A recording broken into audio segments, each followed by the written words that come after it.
Oh my God, this was the winning goal from Okoronkwo. The girls were overjoyed. It was such an experience at the WAFCON 2025.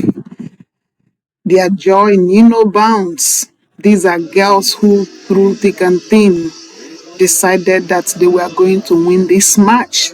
This is the celebration with little preparation, little equipment, little support from government and the country at large. They set their eyes on the goal. This was the trophy, the mark, the goal, the stuff they were chasing, the prize for the game.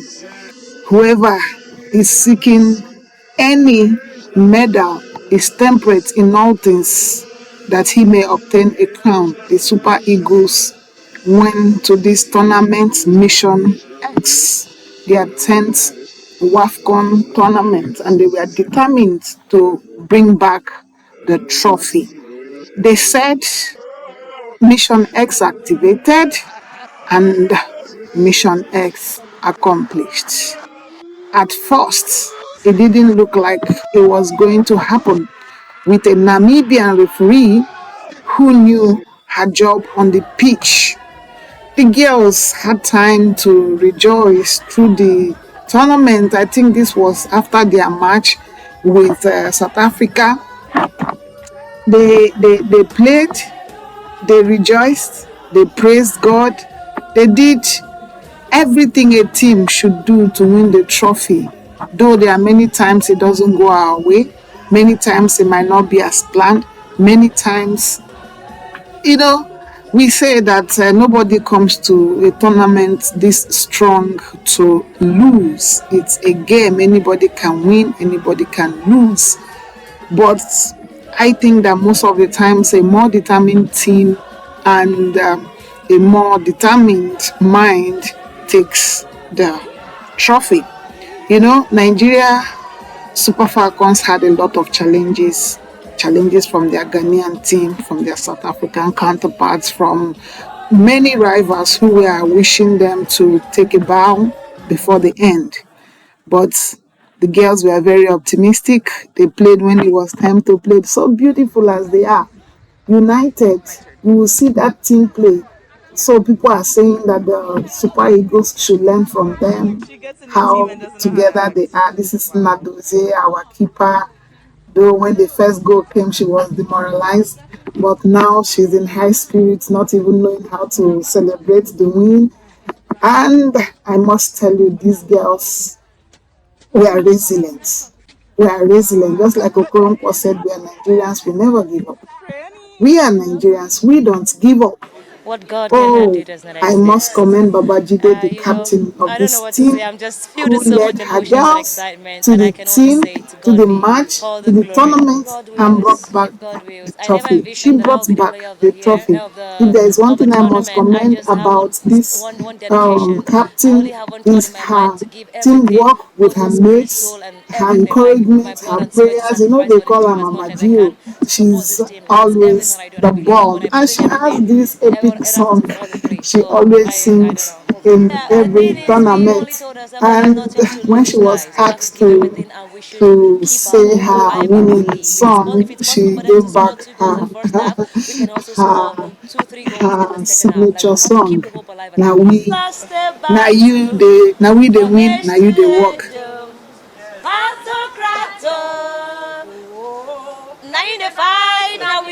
Yes, so Niger to the world. She's still feeling good. Mama Gio with her Bible. It's good to know what you want, what you believe, and don't bother whether anybody is interested in it or not. Listen to that her song again.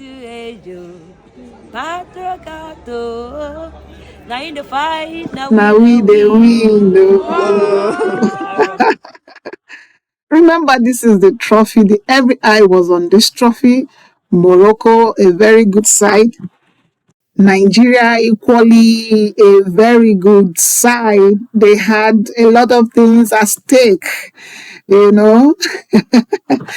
the the a lot of things at stake. Morocco also had a lot of things at stake, with home advantage, teaming fans, you know. In fact, they started out very well. They had a lot to have as an advantage over the Super Falcons, who were in their hometown battling it out. This is how it all went down. This was that defensive mistake that landed them the first goal. What?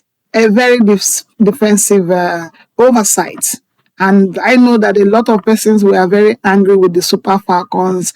They say they were playing nonsense. Some people say they went to sleep and only to wake up to see that the girls bounced back. And this was also the substitution that gave us the win when Echegini was brought into the pitch, replacing the likes of Babajide and the other striker. So I think that the coach also listened to the complaints, tried to change the permutation of the team, and gave the right instructions. And with the girls willing to win, they never got demoralized by the first two goals. I think this is the penalty that got Nigeria the first win, scored by Okoronkwo, and she really did a good job on that penalty shootout, where with her lefty she sent the keeper the other way, and that keeper didn't see it coming. I must say that the Moroccan team was a very good side, and they had a good goalkeeper, they had good girls, their pacing was something else. But it's like the Super Falcons were destined to win this, and Okoronkwo did not disappoint with that penalty. The match continued in earnest with another defensive error that gave Nigeria a second, a second goal loss. But like I said, the girls were determined to make it. They knew that this this was a make or ma situation, a situation where Nigerians will either roast them or congratulate them. They knew that the sports and the unity of the country depended on the sports. This sports was the sports that gave Nigeria the unity that never comes from our polity. See that goal. Look at that goal. That dribble, that control from Okoronkwo, where she put out two defenders, and she was not selfish with that goal, with that ball. She knew that she could miss her chances striking from the left flank, from the right flank. She quickly moved the ball to the next striker very close to her, the girl with the tinted hair. What's that her name again? Dimeji or something. And she never disappointed. Equally a lefty. She put the ball right in the net. And that was an equalizer.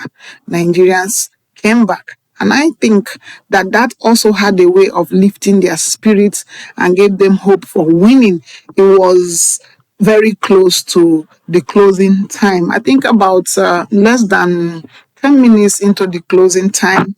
And, this is the last winning goal. That's free kick, well put in from the same Okoronkwo.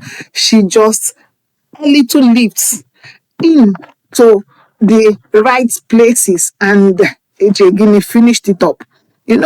One thing is having the chances, another thing is converting it. That girl with her lefty lifted it up, and it was just on time for Eche to finish up the match, and they took the keeper unaware. See the celebrations of the girl. This girl, the striker that gave us the winning goal, just a very young lady of about 23 years old. She coming from the Netherlands to her London team and now to the US. I think she also plays for one Canadian team like that. But predominantly on the side, she is a waiter. And this side, this hustle that Nigerians do abroad, it never deterred her. She was still putting her eye on the goal of representing her country, a very young blood, very, very optimistic and very, very intentional about representing her country, gave us that winning goal. And I must say that Okoronkwo was the star of this game with one score in that penalty and two assists where she assisted the second goal, and then also did the free kick that gave us the winning goal. She's been the star player of this tournament, and she got that award as the player of this day. So this is a well-deserved victory for Nigeria. And if there's any other thing you need to know, our keeper is also a good player. And this is our girl. This is our girl. This is our girl. People were attacking her that she's on TikTok, that they are so distracted. They are not going to bring in the trophy because they are distracted.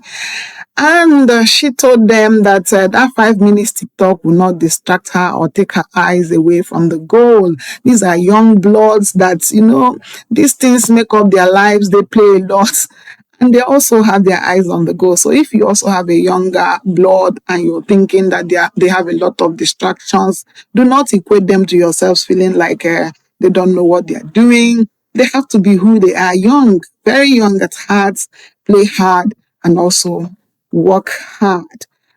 We can see her doing more for Nigeria because she has many years ahead of her. Now go do, now go do. It's not, see. This is our girl. She's almost like a comedian, she's so excited, one of our strikers too, and Yeah, I'm okay. I'm so happy for her. I'm so happy for her. I'm so happy for her. She played so hard, and she also is so overwhelmed in victory. You can see that the Super Falcons are so excited, and they are so grateful, thanking Nigerians for the support Nigerians have given them. They were so worried about bringing this trophy because they said that Nigerians will roast you alive, and Nigerians will roast you alive, and they were so afraid, but they brought in the trophy. She deserved to be crowned. This is our star girl to Plumter. She was just overwhelmed. She was overwhelmed by the support, by the jubilation, people celebrating her, calling her Oyibo, Oyibo, Oyibo. Though in her team, sometimes they call her Oyibo Pepe, but a lot of people have the opinion that they shouldn't ascribe such descriptive names to her, trying to give her an identity of sort. So, but in Nigeria, we don't mean bad when we call people Oyibo, and especially when we add Oyibo Pepe to it, simply means you are fair and beautiful, and we understand you for that. But to her, she said it's not that much about winning the trophy. It's much about the heritage, representing her people, a connection to her roots, something that is so dear. And white Nigerian players these days are choosing home country than where they are born. And it's something that she cherishes so much. And back to back, she has been playing for Nigeria and hopes to do more for Nigeria. And her mate was consoling her. She cried so much in that pitch as they were hailing her. She was so overwhelmed. Plumter, we love you, we love you, we love you. Any day, Niger, to the world. And this is the celebration. The girls celebrated, they kept celebrating, and we're still celebrating. This is the game that brings Nigerians together. And I hope that our government will invest more in this game because the girls struggle to get to this stage, and I hope it gets better.